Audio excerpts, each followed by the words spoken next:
এই টাকার জন্য জীবন থেকে অনেক কিছু হারায় গেছে, যেগুলো আর কখনো আসবে না।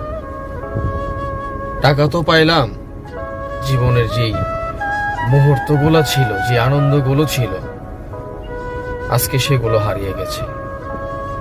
আজকে পকেট ভর্তি টাকা, নাই সেই ভালোবাসার মানুষ, নাই সেই ছোটবেলা যাদের কোলে খেলতাম তারা।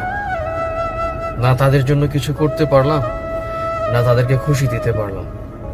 আজকে হয়তো অনেক টাকা আছে, কিন্তু সেই খুশিটা নেই। মানুষের জীবনে টাকা খুব গুরুত্বপূর্ণ একটা জিনিস।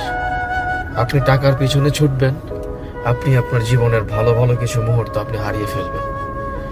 আর আপনি যদি মুহূর্তগুলো নিয়ে পড়ে থাকেন, তাহলে টাকা আপনাকে ছেড়ে চলে যাবে।